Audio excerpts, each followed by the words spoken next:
Wala nang maraming paligoy-ligoy pa, diretso sa punto na. Maiksi lang ang komentaryo, pero diretso sa punto. Maraming kuro-kuro, may tiwali, may totoo. Dito, sa Puntong Diretso tayo. Punto Diretso. Nan, ang comment dito ng iba, si Mayor Magalong, ang positive kay Mayor Magalong, hindi palalampasin ni Mayor Magalong sila Saldico, ha? Hindi pa nga na-appoint diyan sa Independent Committee for Infrastructure na yan. Si Magalong, talagang sinasabi niya na dapat imbestigahan sila Saldico. Pati nga dapat si Speaker Martin Romualdez imbestigahan yan kasi sila yung may control sa mga insertions na yan, sa budget na yan, na konektado sa mga anomalya sa flood control. Sobra na. Wala nang katapusan yung kanilang kasakiman. Kaya naman ako'y natutuwa because this is an effort, for good governance at sa effort nato laban sa corruption, we're doing this for our young generation. At ako'y natutuwa dahil nakikita ko ngayon ang mga kabataan ngayon ay gumagalaw. And I hope na dapat wag lang itong kampanya, itong krusada na ito, hindi dapat matapos lang ng 6 na buwan, isang taon. Dapat tuloy-tuloy po ito dapat. Hanggang tumino ang ating mga political leaders. Ganun na rin po yung ating mga bureaucrats na nakipag-ugnayan. Ito po'y, itong corruption na nangyayari po na ito po'y syndicated na, highly organized crime. Kung ang nakikita nyo, akala nyo yung mga contractor lang ang may sala, hindi po yan. May sala ang contractor, may sala yung mga involved dyan sa mga infrastruktura na proyekto. Hindi pa yan. Ang pinaka-sakin dyan, pinaka-mastermind dyan, yung mga politiko. Kaya hindi ho dapat tayo huminto. Dahil ito'y laban ho natin para sa kabataan, laban din ho natin to para sa ating bayan. If it's a highly organized syndicate, Mayor, sino yung head ng sindikato? Siguro, tayo na lang natin magsalita. Pero definitely. And you mentioned Saldico kanina. Yes.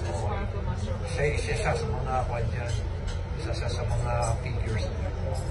And may isa pang mas mataas sa kanya?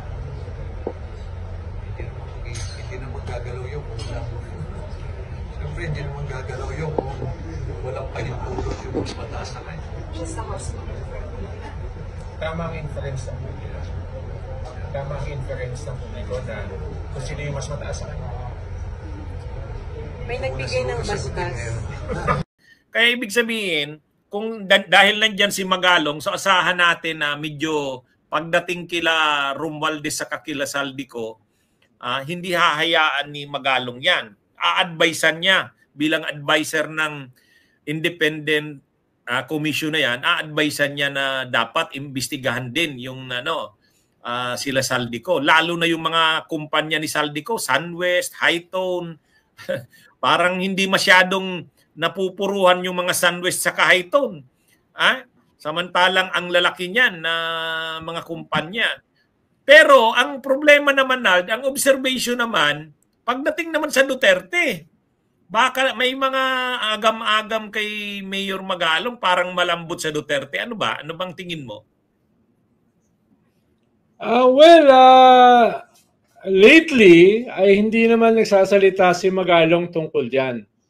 Ang alam ko lang, may isa siyang interview na tinanong tungkol kay Digong at ang sabi niya ay hindi lang yan kasalanan ni Digong. Kasalanan yan ng mga nag-implement. No?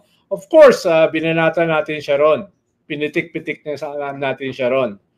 Kaya baka ang sinasabi lang naman nung iba, especially si Senator Ping Lacson, baka hindi naman sapat na hatulan natin siya because of one interview. Kailangan natin siyang hatulan sa kanyang track record at dun sa kung ano yung kanyang maiko-contribute dito sa Independent Commission. Halimbawa, kung hindi siya papayag na dalhin yung investigasyon dun sa mga corrupt elements ng Duterte government, talagang mababanatan siya. Ang sinasabi lang ng iba, pwede ba natin siyang bigyan ng benefit of the doubt? No? Dahil magiging all-encompassing yung commission na yan. Dapat lahat ay imbestigahan nila.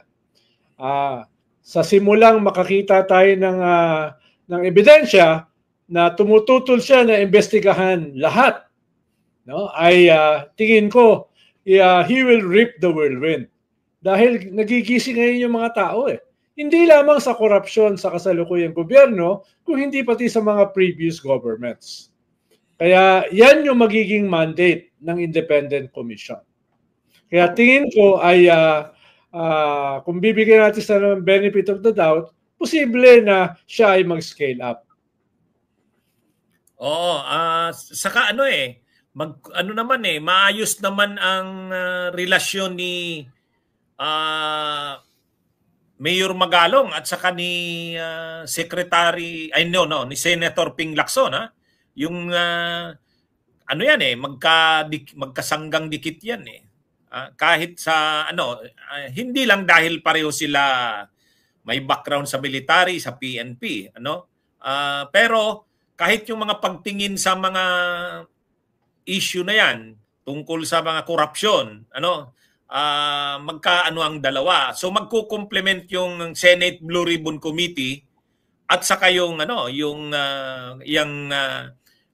yung commission na yan nakabubuo pa lang ni PBBM. Pero ang isang maganda dito na napansin ko, kung si PBBM nga parang poprotektahan niya sila Saldico at saka sila Romualdez, hindi niya ilalagay diyan si Magalong. Anong tingin mo? Sino?